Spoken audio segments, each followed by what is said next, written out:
Ang walang kapantay na martial god, unang yugto. Kabanata 871, ikapitong layer ng Tianqi. Isang hampas ng espada, isang kamatayan. Kinatay ni Lin Fang ang dalawang cultivator ng ikatlong layer ng Tianqi at ang kanyang bilis ay kamangha-mangha. Ang mga tao ng Shengang ay mukhang namangha at napahiya. Dalawa pa sa kanilang mga tao ang namatay. Kahit na sila ay nasa ikatlong layer lamang ng Tianqi, ang kanilang antas ay mas mataas pa rin kaysa kay Lin Fang. Ang mga cultivator ni Shengang ay kawawa. Sa ilang oras pa, kaya kung patayin kayong lahat na parang mga asong walang kwenta. Sabi ni Lin Fang habang nakaturo sa mga tao ni Shengang. Balang araw, kapag naabot ko ang mga ulap, pupunta ako sa iyong teritoryo at lilipulin ka. Fo. Nagbuntong hininga ang karamihan, gaano kalakas ang loob. Ang pagsasabi na pupunta siya at sisirain si Shengang ay napakalakas ng loob. Ang ekspresyon ni Shi Jutian ay lubhang nagbago. Para kay Shengang, kailangang mamatay si Lin Fang. Sa kasamaang palad, hindi mo maaabot ang mga ulap. May pagpatay sa mga mata ni Shi Jutian. Hindi na niya gustong i-recruit si Lin Fang, gusto niyang pilayin ang kanyang cultivation. Gusto niyang makita si Lin Fang sa lupa, hindi na muling makatayo. Hindi ikaw ang makakapagpasya kung aabot ako sa mga ulap o hindi, pinatay ko ang mga cultivator ng ikatlong layer ng Tianqi, maaari ka pang magpadala ng mga cultivator ng ikaapat na layer ng Tianqi upang labanan ako. Pwede kayong pumunta ng sabay-sabay, papatayin ko pa rin ang bawat isa sa inyo. Itinuro ni Lin Fang ang dalawang cultivator ng ikaapat na layer ng Tianqi sa isang mapagmataas na paraan. Ang mga cultivator ng Tianqi layer ay nahirapang manatiling kalmado. Boom! Ang mga enerhiya ay gamulong sa kalangitan. Isang matandang lalaki na may puting kilay, ang naglabas ng ilang enerhiya kay Lin Fang. Ang kanyang mga kilay ay kahawig ng mga espada at siya mismo ay tila isang espada, na gustong patayin si Lin Fang. Mabuti, kung masangkot si Mr. Bai, tiyak na mapapahamak si Lin Fang. Ang mga tao ni Shengang ay tila nakaka-relax. Matanda na si Mr. Bai pero napakatalino. Hindi mataas ang level niya pero naiintindihan niya ang mga espada. Nakapasok na siya sa ikaapat na layer ng Tianqi at nagtataglay ng level 6 sword intent. Ang kanyang cultivation level ay mas mataas kaysa kay Lin Fang ngunit nagagamit na ni Lin Fang ang level 7 sword intent. Si Lin Fang ay nanatiling hindi gumagalaw sa kalangitan, mayroon siyang malamig na ngiti sa sulok ng kanyang bibig. Bata, mamamatay ka na ngayon. Sabi ni Mr. Bai. Sa isang kisap mata, lumitaw ang enerhiya ng espada sa paligid ng dulo ng daliri ni Mr. Bai na bumaril patungo kay Lin Fang. Habang papalapit si Mr. Bai kay Lin Fang, lumitaw ang isang demonyong lakas ng silang. Tumiti si Lin Fang sa matandang lalaki nang lumitaw ang isang napakalaking piraso ng bato sa itaas ng kanyang kamay. Boom! Nang hawakan ng mga daliri ni Mr. Bai ang napakalaking piraso ng bato, nabali ang kanyang mga buto at napasigaw siya ng nakakatakot. Huwag kang makisali sa malapit na labanan. Sabi ng isang tao sa likod niya. Isang napakalakas na tunog ang sumunod habang ang bato ay walang awa na bumagsak sa katawan ng matanda. Boom! Isang nakakatakot na enerhiya ang gamulong sa hangin patungo kay Lin Fang. Ang isa pang cultivator ng ikaapat na Zuan-Chi layer ay sumalakay kay Lin Fang. Iniunat ni Lin Fang ang kanyang kamay na nakahawak sa napakalaking piraso ng bato upang harapin ang cultivator na iyon. Sabay gamit ng isa niyang kamay para salakayin ang matanda.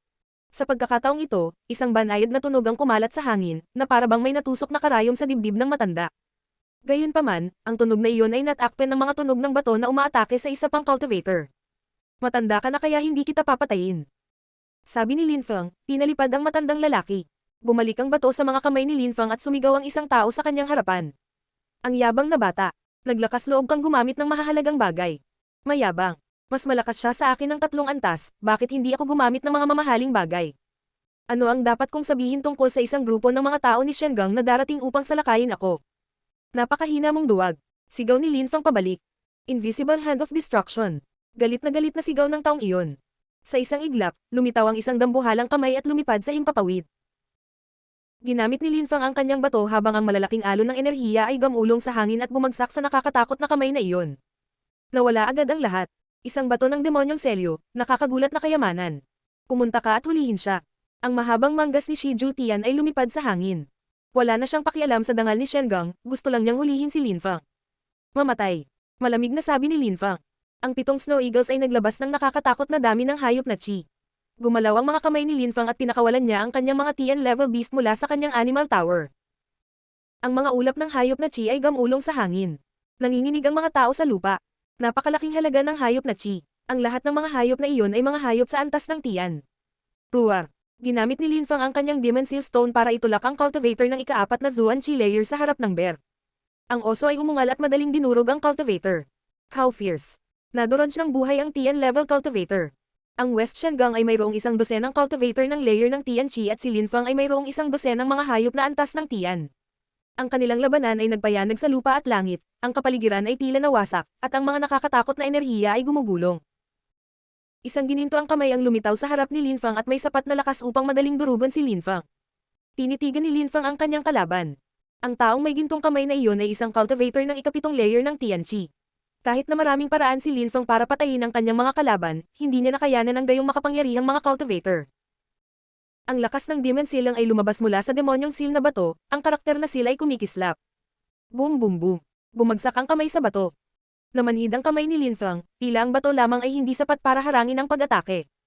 Napaatras si Lin Fang. Gaya ng inaasahan, hindi makalaban ni Lin Fang ang mga high-level cultivator. Dapat sumuko ka na lang. Naisip mo ba talaga na dahil nakapatay ka ng ilang tao, nagawa mong manalo? Sabi ng cultivator. Ang kanyang mahabang manggas ay lumipad sa hangin habang siya ay tumalon pasulong at muling inatake si Lin Fang. Napaungo si Lin Fang at ginamit muli ang kanyang bato. Kasabay nito, lumitaw ang isang gintong kampana sa harap ng kanyang mga kilay at pumutok sa kanyang kalaban.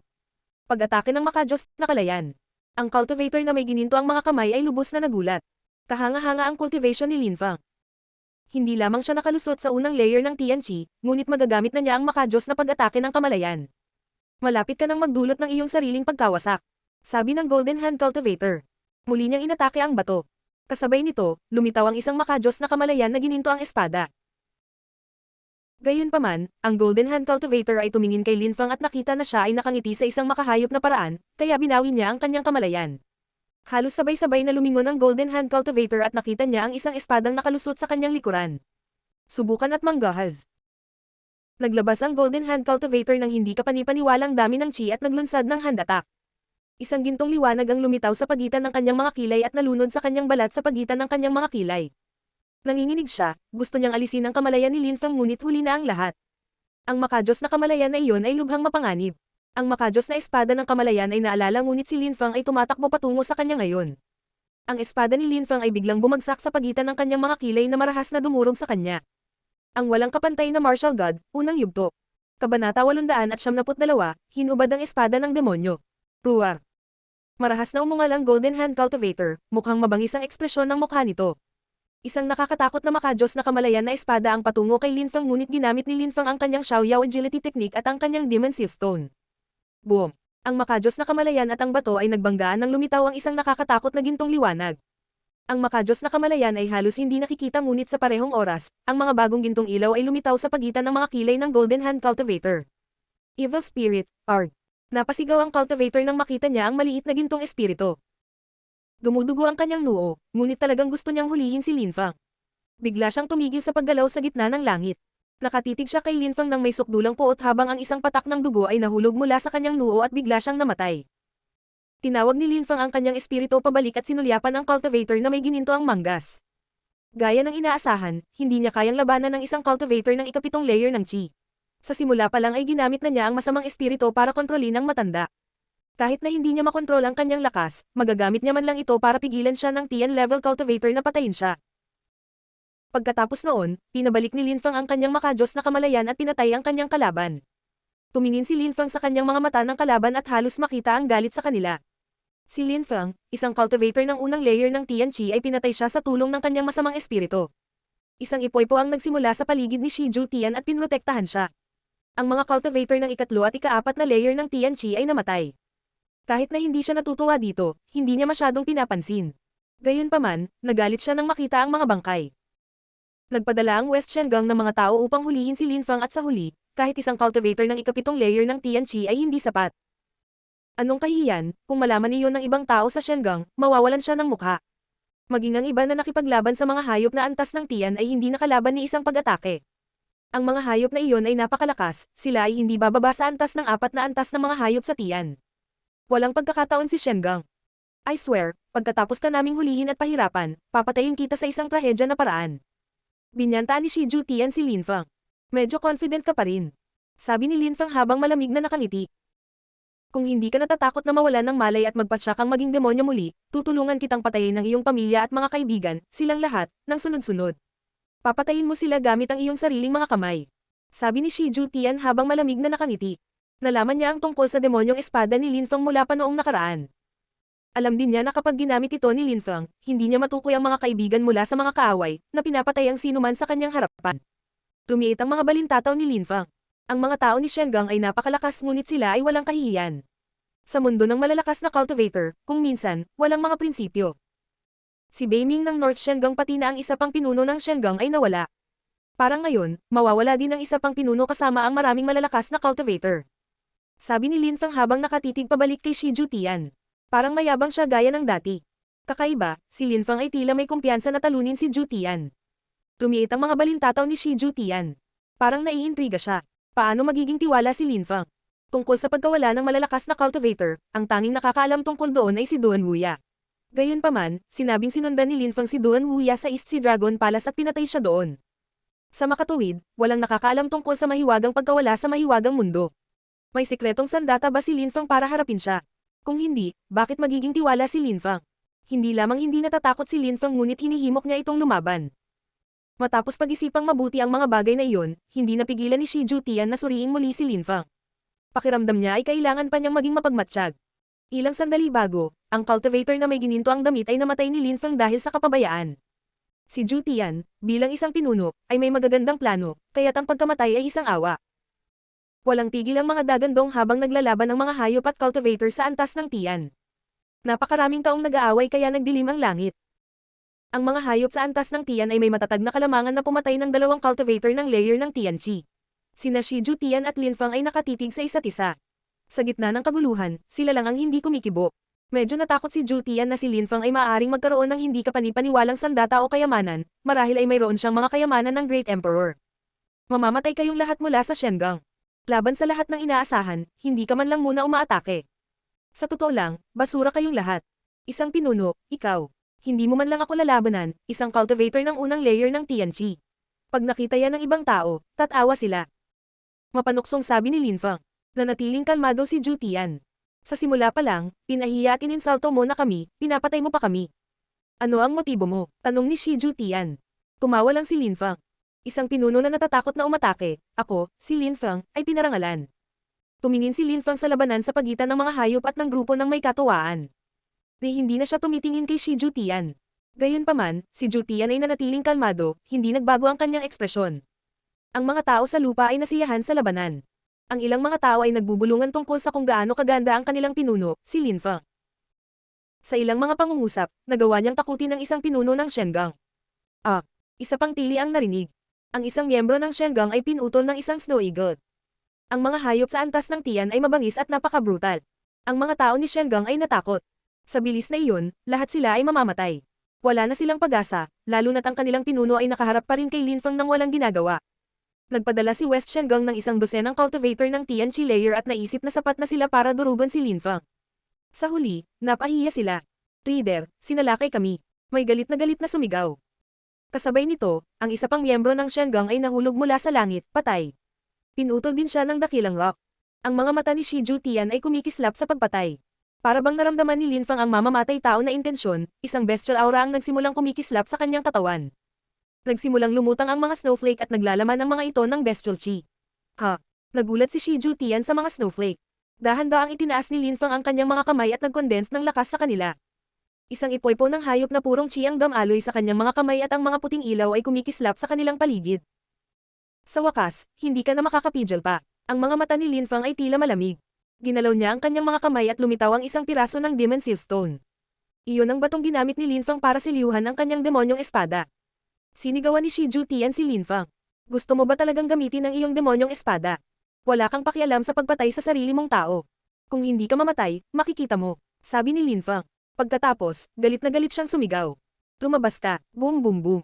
Hinubad niya ang kanyang demonyong espada. Ang lupa at ang langit ay tila gumuho nang lumitaw ang isang nakakatakot na ulap ng demonyo. Kaagad, tila nagbaliktad ang lupa at langit. Ang mga tao ay nakayuko sa lupa habang sila ay inapi ng mga enerhiya sa kalangitan. Ang mga tao ni Shen Gang ay nanginginig, anong uri ng espada iyon? Kung ano man iyon, nakakatakot. Noon, sinabi ni Lei Mang sa iba ang tungkol sa nakakatakot na demonyong espada ni Lin Feng. Gayunpaman, ang pagdinig tungkol dito at pagharap dito ay nagbigay ng dalawang magkaibang pananaw. Natuklasan nilang lahat kung gaano talaga kitakat ang espadang iyon. Ang walang kapantay na martial god, unang yugto. Kabanata 873, pagsira kay Jutian sa isang strike. Nanlamig ang mga kamay ni Zhu Tian, handa si Lin Fang na gamitin ang kanyang demonyong espada. Hindi ba siya nagiging demonyo? Hindi ba natakot si Lin Fang na saktan ang mga tao sa ibaba? Napaka-demonyo. Hindi nakaimik si Zhu Tian. Ang demonyong espadang iyon ay napakalakas. Ang unang may-ari ng demonyong espada ay hindi bababa sa isang Zun cultivator. Kahit na sa huli ay namatay siya, nanatili ang kanyang kapangyarihang demonyo. Baliw ka, sa palagay mo ba ay hindi ko papatayin ang lahat ng nasa lupa pa rin? Galit na sigaw ni Shi Zhu Tian. Nakakatakot ang kapangyarihan ng demonyong iyon at natakot si Zhu Tian na hindi niya ito kayang labanan.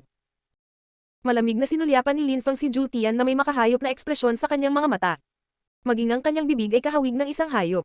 Pagkatapos ay sinabi niya, hindi kita bibigyan ng anumang pagkakataon na gawin iyon. Demon Seal. Biglang lumitaw ang isang nakakatakot na itim na liwanag sa mga kamay ni Lin Fang na may kakaibang marka sa liwanag na iyon. Ipinikit ni Lin Fang ang kanyang mga mata at na-visualize ang lakas ng demonic silang para mas makontrol niya ang kanyang kapangyarihan ng demonyo. Sa wakas ay nagamit na niya ito. Bumangon siya sa hangin, naabot ng ulo niya ang mga itim na ulap. May misteryosong marka sa demonyong espada ngayon na naglalaman ng nakakatakot na kapangyarihan. Kasabay nito, kumikislap ang mga matangkad na ilaw sa paligid ng katawan ni Lin Fang na para bang pinag-iiba niya ang lakas na ito. Ang lakas na ito ay napakabanayad at halos hindi nakikita. Ang karamihan sa mga tao sa lupa ay maaaring makakita ng isang malaking salita, seal. Nakikita ni Lin Fang ang lakas ng Demon Seal habang pinipigilan ang intensyon ng Demon Sword na masira ang kanyang katawan. Iyon. Si Shi Zhu Tian ay namangha. Ang katawan ni Lin Fang ay naging isang napakalaking salitang seal. Tinataka niya ang sarili niyang katawan. Paano naging posible iyon? Paano magagamit ni Lin Fang ang kapangyarihan ng mga demonyong bato ng selyo sa ganitong lawak? Hindi ito maaaring maging bahagi ng kanyang kapangyarihan. Si Lin Fang ay nasa langit na napapalibutan ng mga gumugulong na itim na ulap at mga lumulutang na snowflake. Siya ay nangingibabaw sa kalangitan gamit ang kanyang demonyong espada. Ang malamig na mga mata ni Lin Fang ay nagpang-inag kay Shi Zhu Tian. Iyon ba ang tunay na kapangyarihan ni Lin Fang? Hindi nakakagulat na siya ay kumilos ng mayabang. Kahit sa ganoong sitwasyon, sa tingin mo ba mapipigilan mo ako?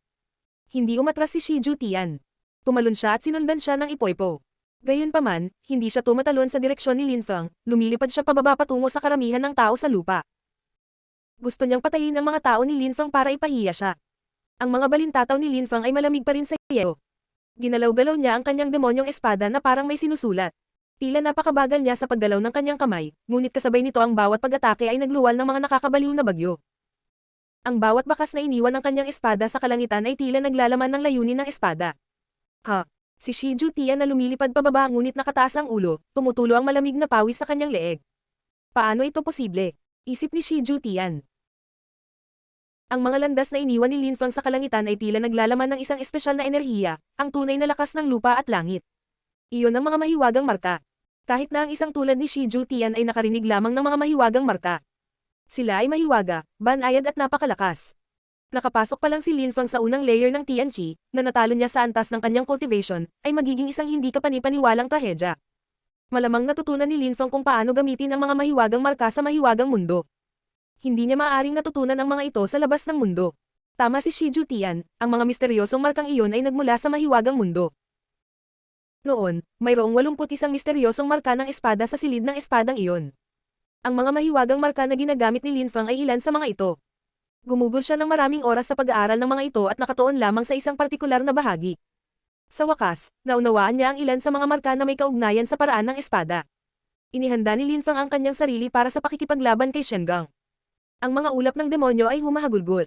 Biglang napatigil si Shi Zhu Tian sa pagkagulat. Nakapasok pa lang si Lin Fang sa unang layer ng Tianqi, ngunit sa tulong ng demonyong espada, gaano siya kalakas. Si Shi Zhu Tian ay hindi gustong isipin iyon.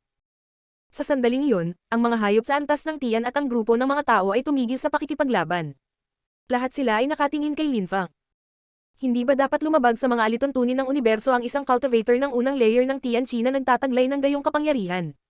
Tara na, sabi ni Shi Zhu Tian. Nawala ang kanyang lakas nang magsimula siyang tumakbo.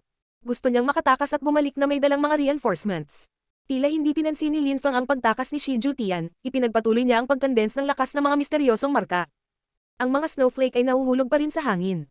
Sa kabila ng kanyang bilis, si Shi Zhu Tian ay napapalibutan pa rin ng mga snowflake na ito. Boom! Halos walang oras si Shi Zhu Tian para mag-react.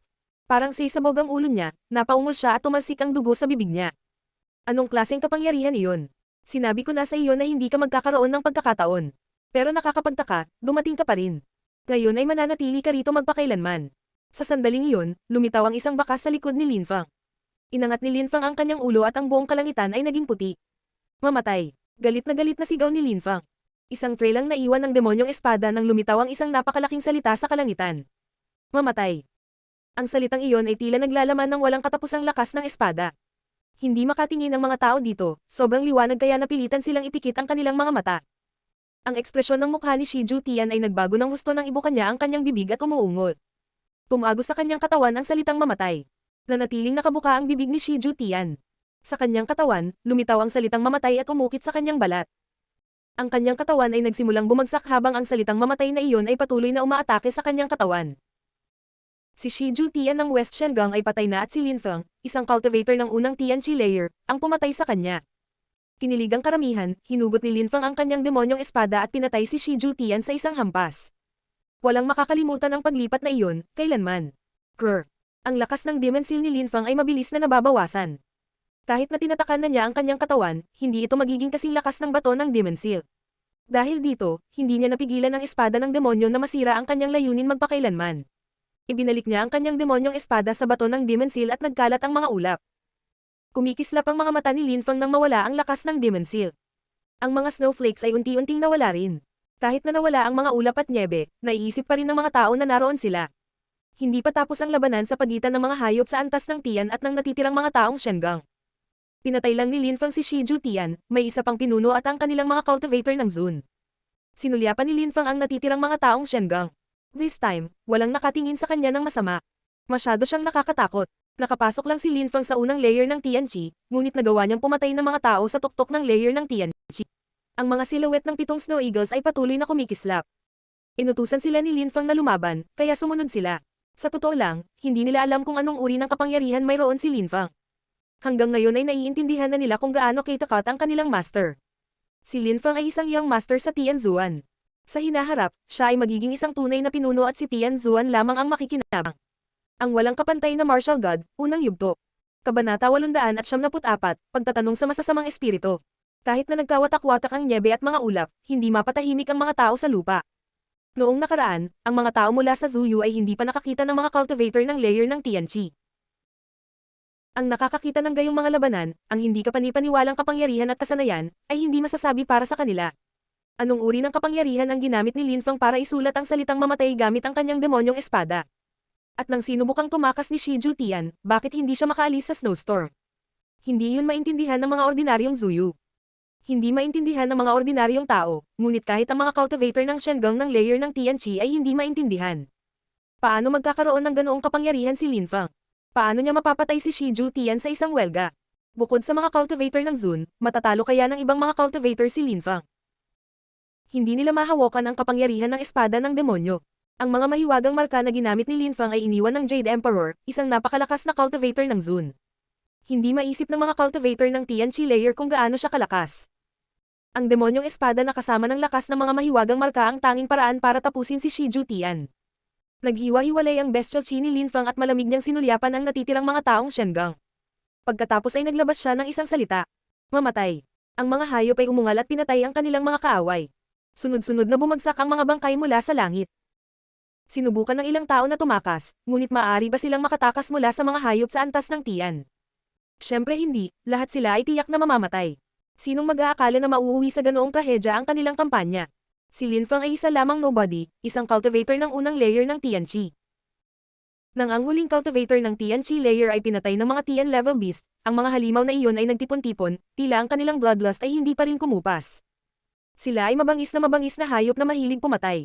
Ang dakilang rock ay mukhang marilag sa kalangitan, ang mga metal na tunog ng mga kuko nito ay naririnig pa rin. Tama na, sabi ni Linfang. Natahimik ang mga hayop habang nakatingin sa kanila si Linfang. Mahusay na rock, marami ka nang nakasama sa akin kamakailan at gumawa ng mahusay na pagsisikap.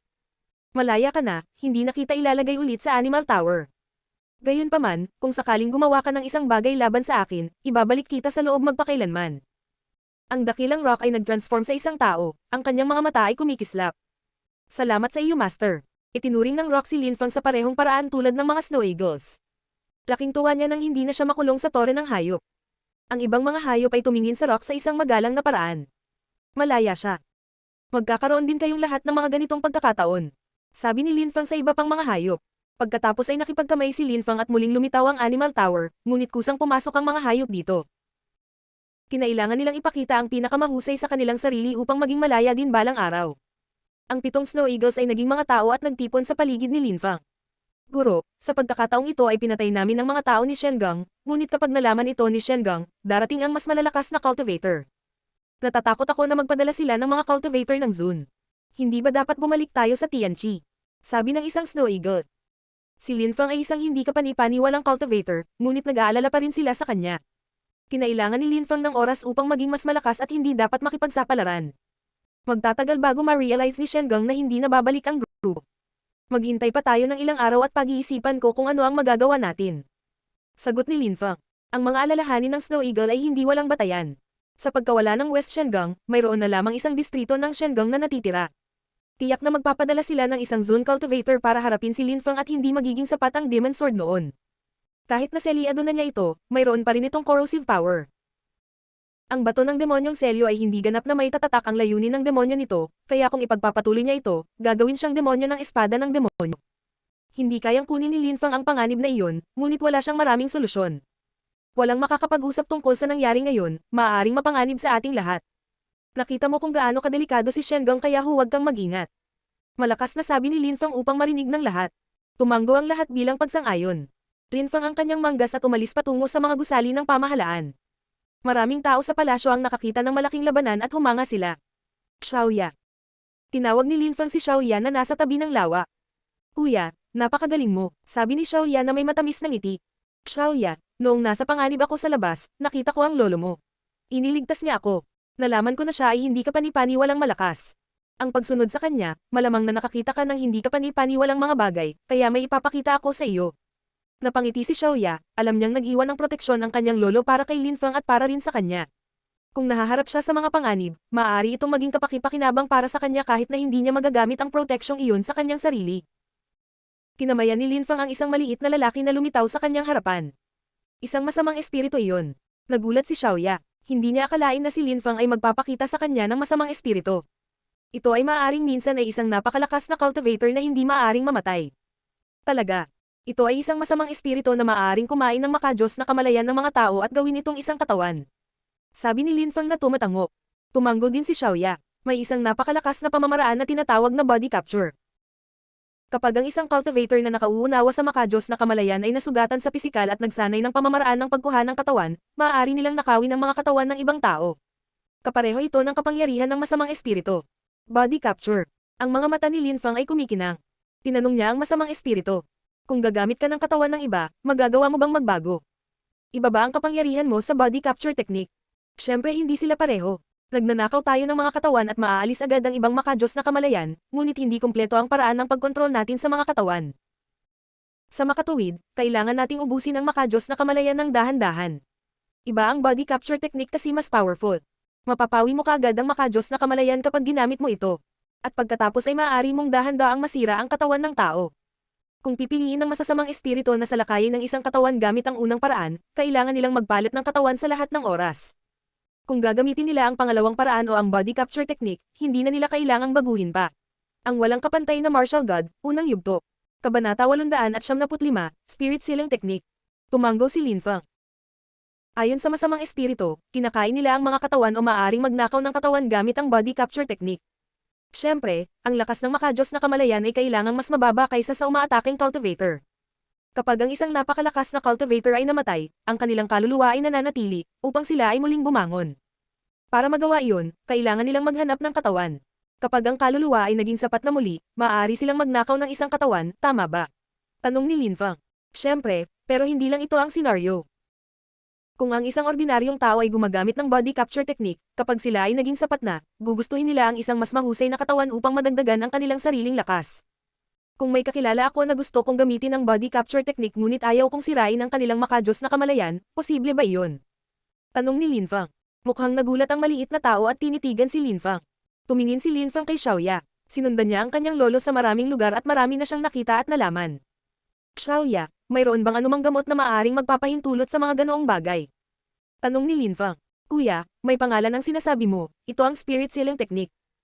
Sagot ni Xiaoya, ang pamamaraan ng pagkuha ng katawan at ang pamamaraan ng pagtatak ng espiritu ay kadalasang ginagamit ng magkasama. Hindi iyon sikreto. Alam din ng mga taong maaaring gumamit ng body capture technique ang tungkol sa spirit sealing technique. Talaga, may ganyang technique. Sa pamamagitan nito, magagawa mo ang sinabi mo. Sabi ng masamang espiritu sa nanginginig na boses. Ayaw niyang magalit si Linfang. Natatakot siyang masil siya ni Linfang. Huwag kang mag-alala, hindi ako interesado sa iyo. Sabi ni Linfang na parang nababasa niya ang iniisip ng masamang espiritu. Nakaramdam ng inis ang masamang espiritu dahil hinamak siya ni Linfang ngunit sa parehong oras ay gamaan ang pakiramdam niya. Ang pagkuha ng katawan. Ang mga mata ni Linfang ay kumikinang. Magagawa niya talaga ang sinabi niya, gamit ang body capture ng makajos na kamalayan o sumanib sa katawan ng mga tao gamit ang masamang espiritong nagtatak.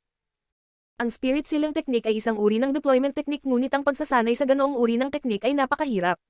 Tanging ang mga cultivator na may napakalakas na makajos na kamalayan ang maaaring gumamit ng body capture technique.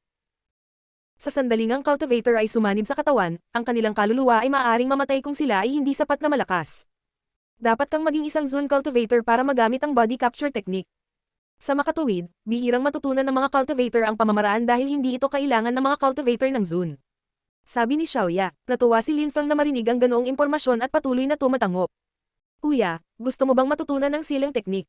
Hindi mo mahahanap ang diskarteng ito sa rehiyon ng Zuyu. Sabi ni Xiaoya habang umiiling. Napakakaunting mga tao na hindi mga cultivator ng zone ang maaaring gumamit ng pamamaraang iyon. Tumanggo si Linfang at ngumiti. Hinaplos niya ang ulo ni Xiaoya. Bata, parang mas naiintindihan mo ang mga bagay kaysa sa akin. Hihi, kung may gusto kang malaman, tanungin mo ako. Hindi man ako kasing lakas mo, marami akong alam. Sabi ni Xiaoya habang nakangiti. Kuya, alis na ako. Gusto kong pumunta at magsaya kasama sina Xingye at Yunxi. Sabi ni Xiaoya na parang alam niya na may iba pang dapat gawin si Linfang. Saka siya tumalikod at umalis. Nakakatuwang babae. Tumiti si Linfang. Kinamayan ni Linfang ang kanyang kamay at binawi ang masamang espiritu. Pagkatapos ay umalis siya at pumunta sa mga Snow Eagles. Guro. Magalang na sabi ng mga Snow Eagles. Ang kanilang pagpapahalaga kay Linfang ay patuloy na tumataas. Noong nakaraan, iginagalang nila siya dahil siya ay isang batang pinuno sa Tianzuan, ngunit ngayon ay hinahangaan na rin nila ang kanyang lakas.